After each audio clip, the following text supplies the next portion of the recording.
This week, we welcome Ryan Bergquist, Enterprise Solutions Engineer at Invicti, to discuss the lost year, the impact of the pandemic on web app security.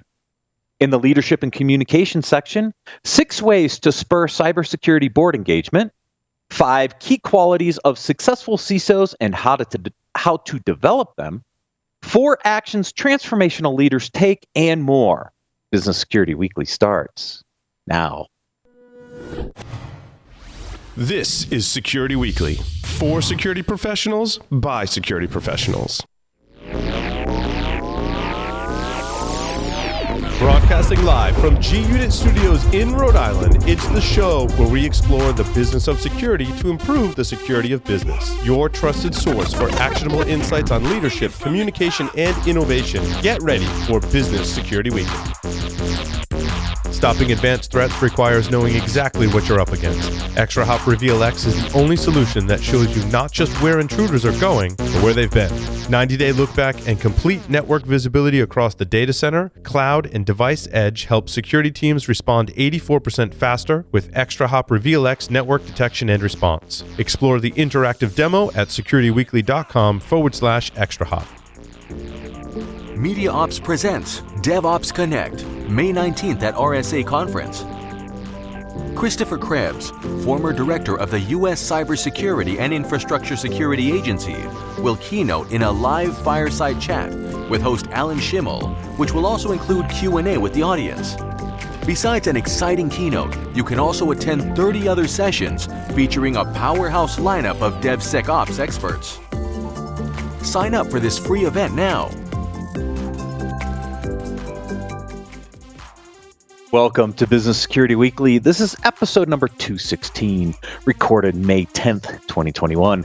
I am your host, Matt Alderman, here in Colorado, sporting the Broncos gear today because I'm hoping we get Aaron Rodgers. Joining me for this segment is my first esteemed co-host from G-Unit Studios in Rhode Island, Mr. Paul Asadorian. Hey, Matt. It's good to be here this week.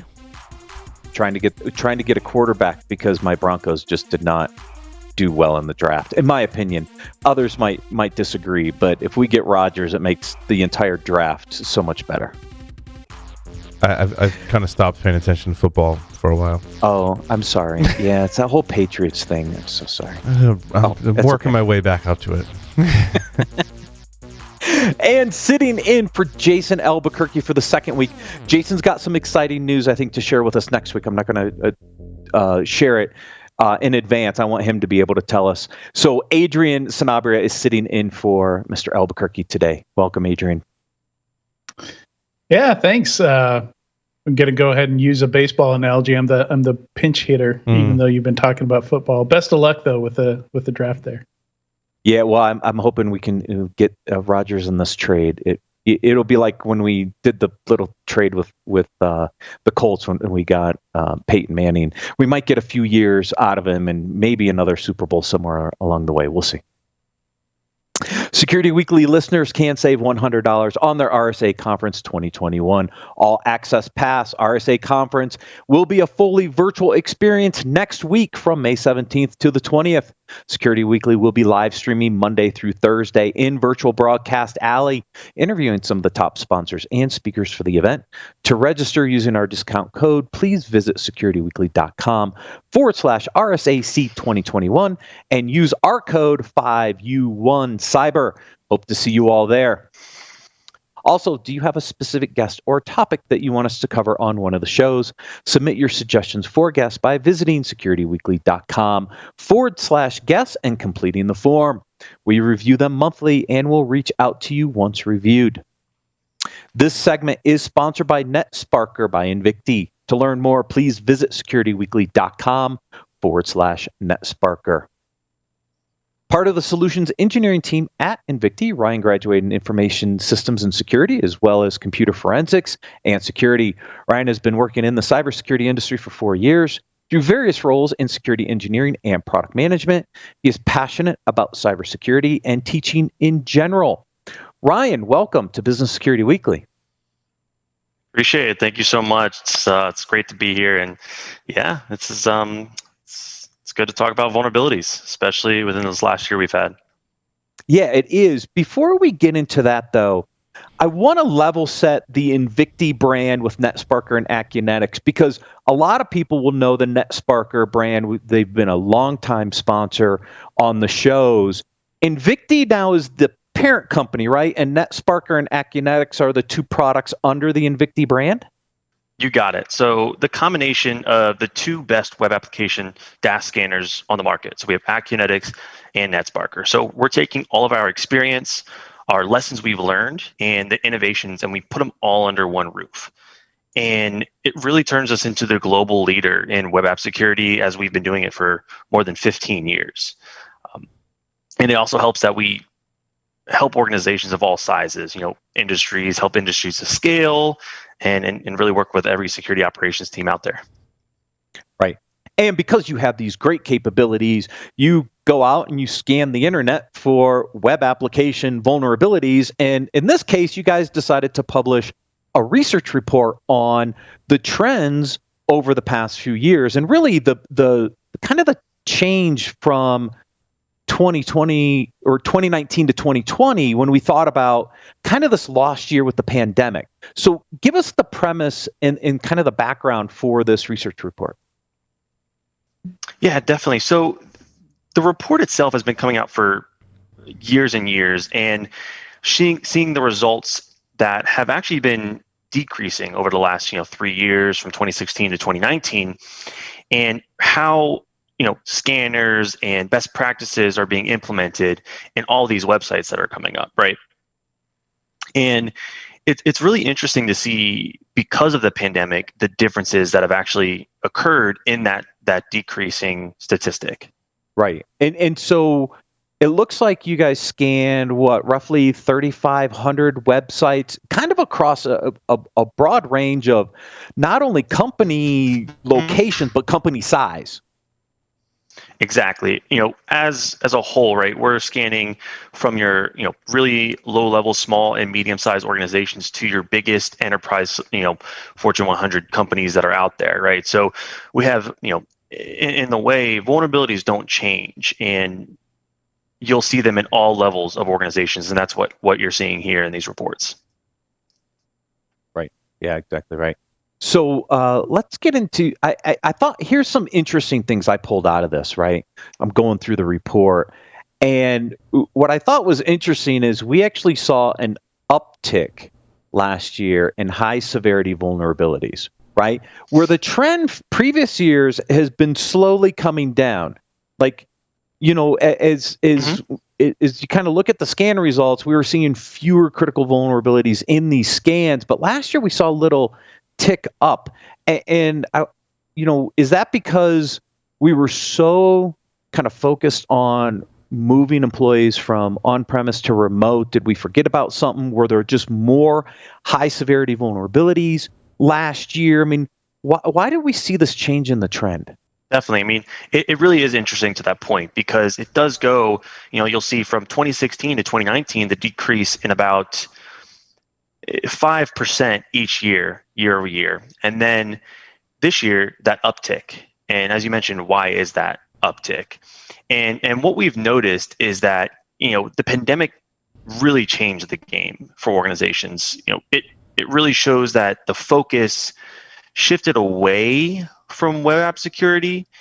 And that was due to budget difficulties, you had a downsized workforce, you couldn't handle everything, and it really took the focus again away from web app security as a whole.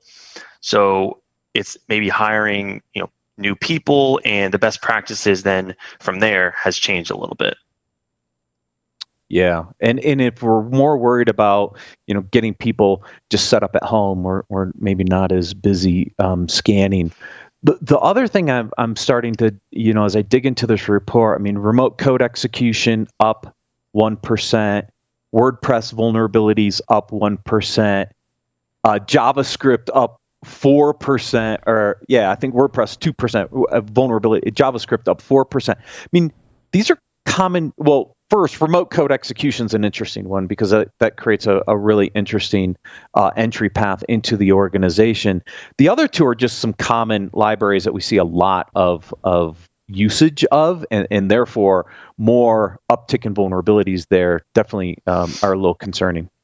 Yeah, and with that, I think it also goes back to having less resources. A lot of the developers are using these third-party libraries, these jQuery libraries, and a lot more WordPress sites to actually incorporate them into those websites, and they don't actually realize that about 20% of the targets that we chose and that we scanned, they had JavaScript libraries with known cross-site scripting vulnerabilities. Bad news. There's some good news in this report, and the two that really, besides medium vulnerability staying the same, right? Because I think about the criticality, and so the trend for medium vulnerabilities, medium severity stayed the same. But on the high severity ones, the two that really stick out to me is SQL injection is down 1%, and directory traversal, which is Mike Shima's favorite vulnerability, is also down 1%. So we did pick up a little progress in a couple areas on the web app side. Yes, and that's good to see. It's still on that little bit of a decrease, but it's still concerning that SQL injection has been known for years on end, and we're still seeing it.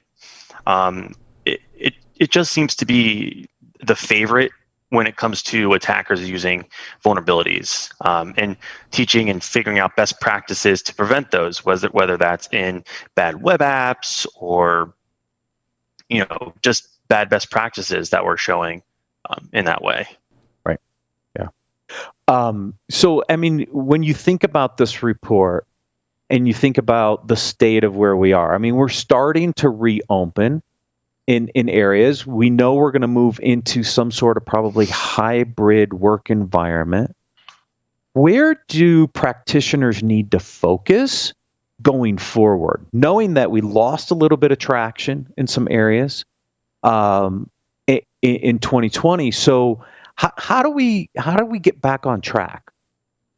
I think the best answer to that is going to be focusing on best practices, and best practices not just as for website building as a whole, but for vulnerability specific best practices. So learning your parameterized queries that you can implement, so that SQL injections for cross-site scripting, we didn't really see an uptick, but we've also noticed that content security policies aren't being implemented on websites. Implementation and great policy to implement that can help, really prevent cross-site scripting attacks. Right.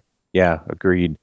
When we think about some of the kind of ignored best practices, right? There's a list of recommendations here in this report, kind of digs into a few of these, and there's some interesting ones, right? There's a lot of discussion around cookies and the future of cookies when it comes to the different privacy laws. What's going on in the world of cookies, and what are some of the best practices around cookies that you guys highlighted in this report? So, I think, trying to find that exact, I think it really comes to play with the information, just looking at those best practices, right? Yeah, so things like setting the secure flag, or just setting the HTTP, making sure it doesn't have just the HTTP only flag, right? I mean, there's just some very interesting cookie recommendations in here, and like I said, as we look at the market and we see what's going on the privacy side, there's been a lot of conversations around cookies, and so then how does security around cookies play in? I mean, we might see an elimination of cookies at some point in the future with some of these privacy regulations. I'm just curious, where are some of those gaps in the way we're setting these cookies up and testing for them? Yeah, it'll be really interesting to see in this next year where that goes, and seeing if those are implemented along with some of these other best practices like you had mentioned. Right. I was also looking at the distribution of web servers. It's an interesting mix, right? We think a lot about Apache or Nginx, but there's still a lot of IIS and other web servers out there in this report. Can you give us a breakdown? What's in that other category, that 22%, outside of Apache, Nginx, and IIS? What are those other web services out there? So there's, I'm trying to find that exact thing, but there's tons of outdated, I guess you could say, web servers that are being used that aren't normally tracked, I guess you could say. Got it. Yeah. So are they old versions of IIS or other older web services? What IBM had some older stuff out there at one time. I don't remember what it was called. So there are some legacy server web services. They're definitely we're definitely seeing some ticking older web servers that are now being attacked because people are realizing that they haven't been updated in the last year. It's interesting. We've seen in the past year, I think, attackers go after some of the web server vulnerabilities, and those come to light because I think people get really focused on web application security, forgetting that at some point along the chain, you need a web server to be able to access your web application, and that there are certain vulnerabilities in there, whether it's Nginx or Apache or really any web server, that not only there are vulnerabilities, but there's also misconfigurations. And I get kind of excited about those because they tend to kind of get swept under the rug a little bit, but they're important nonetheless. But I mean, they're oldies, but goodies. I mean, that's how back in the day, all the hacks were web defacements, right? Yeah. And typically those were done through vulnerabilities in the web servers themselves or misconfigurations, like you said. So it's kind of a blast from the past a little bit. Yeah, and when I look at the breakdowns here, I mean, there's a lot of old ASP.NET out there that's vulnerable. PHP's out there, but PHP on different services like Apache and Nginx, right? And so you're seeing some trends kind of reemerge themselves in this report, where we had made some progress, it just kind of went backwards last year in certain areas. Yeah, I think the advice for the the C-suite, right, is to be mindful of your entire stack, because if you've got, let's say, a web application that is pretty advanced in some of the security settings, but you haven't updated your web server, you can use those vulnerabilities to circumvent what's inside the web application. So make sure you cover all of your bases. Yeah, I think, increasingly you see, especially with larger internal enterprise web apps, things get more and more complex in terms of, how many systems it's spread across. I mean, you're going to have at least a load balancer, web front end, and then your app server, on separate hosts, and you may have it even more spread out than that. In the cloud, you can have serverless built into that and a bunch of other components, CDNs as well. So yeah, those things, especially the big apps, start to sprawl quite a bit. Personally, I was surprised to even see the amount of remote code execution vulns as high as 4%. Because generally, a lot of that stuff, there's opportunistic scanning going on all the time on the public internet that's going to snag those pretty quickly if they're exploitable. Ryan, is that due just to the lack of resources and the ability to stay on top of this last year? I mean, is that where you think most of that gap is right now? Yeah, I mean, there's a lot of it. I think it all comes down to, honestly, poor programming and poor programming standards and designs. And what we need really is there's really good coding tools that are available and really robust IDEs. And I think it's really important that we start investing in other tools that help in this way to start training and use those for best practices, right? And use the points to mitigate some of these vulnerabilities that are happening with these remote code executions. Yeah, so does that mean we move? I mean, I know that the Invicti tool set really sits on the dynamic application that's running in production side or in test environment. Does that mean this concept of shifting certain testing to the left to look at source code, to look at some of that, the static analysis stuff is also part of that best practice that needs to be weighed here to help the developers actually develop better code? Exactly. And one other thing in that is IAST, which is really coming into a popular state right now, and something that an Invicti brand offers that scans with your DAST tool, right? So not only are you getting the best DAST and scanning from the outside in, but you have with IAST a sensor. So you have an inside man on that web server that can access the application, and it gives you more information. So for instance, if you have a PHP website and you have a SQL injection, it's going to show you the exact source file and line of source code where that SQL injection is. So it's giving first to understand what they did and how they developed it, and then how to fix it and prevent it in the future. Yeah, I mean, interactive is a very interesting technique because I think one of the potential areas of limitation for the DAST is understanding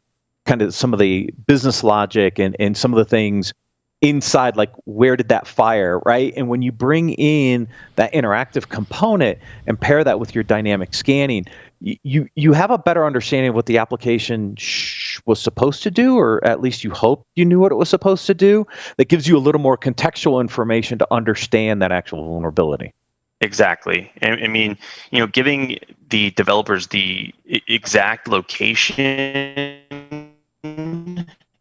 of these vulnerabilities, and also able to confirm more vulnerabilities, right? So if there's, PHP code evaluation vulnerabilities that are possibly on there based on normal DAST scans, that's something that with IIS you can actually confirm. And based on proof-based scanning and everything, that it really helps those vulnerabilities, become remediated and go from there. Yeah. And if you can hand that to the developers, now they know where to go fix it, run it back in test environment, and then push that code out. The other thing, Paul brought up a very interesting point about the web server itself. And part of this report, you were scanning the web application and the underlying network, which is how you identified some of these web server vulnerabilities as well. So you weren't just scanning necessarily the web app itself, but there was some infrastructure scanning as part of this report, correct? Yeah, and something that you can tell, especially with certain scans that we've run, are doing proof of exploits. So, for instance, running your SQL injection and then running SQL queries to pull back information and understand, hey, do you have out-of-date versions of your SQL server? Like what versions are you on? And then based on that version, are there vulnerabilities associated with them? Do you have WordPress vulnerabilities associated with them and everything? Right. Yeah, WordPress is a fun one.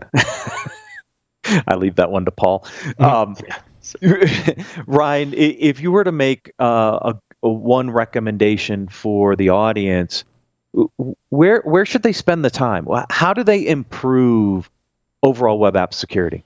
I think it comes down to really shifting left and catching these as early as possible, right? Instead of once everything's really about scanning as early as possible, as efficient as possible, as deep as possible with your DAST plus IAST and credentialed, making sure that you're hitting every endpoint, knowing the vulnerabilities, and understanding the best practices that you can implement. Not only fixing the high level severity vulnerabilities, but also looking at some of the best practice informationals, like your content security policy, and how implementing those best practices can really help your scans become, your websites become more effective and less vulnerable. And we want less vulnerable or fewer, less vulnerable. I don't remember if it's fewer or less. My wife would correct me on that one. But we want to limit the amount of exposure to our web applications. That's for sure. Paul, Adrian, any additional questions for Ryan? And we really. Oh, sorry. Go ahead, Ryan. I was gonna say, we really wanted to keep seeing that downtick that we had, with your high level severities, keep seeing that 3% decrease, even more, and then with mediums, on average, it was seeing that 13, 14% decrease. We want to keep seeing that decrease over the years, and I think, like you had mentioned, just doing more scans and having those best practices implemented is going to really help that over the years. Yeah, absolutely. I just wanted to one quick check with Paul and or Adrian on any additional questions for Ryan while we have him. No question. I just wanted to point out here, that some of the biggest numbers here, some of the biggest issues, are really at the infrastructure level. And it's interesting, having just gone through product testing on attack surface management stuff. We see a lot of SSH vulnerabilities and FTP misconfigurations and stuff like that. So again, going back to the 90s almost on stuff that we should really have a good handle on at this point.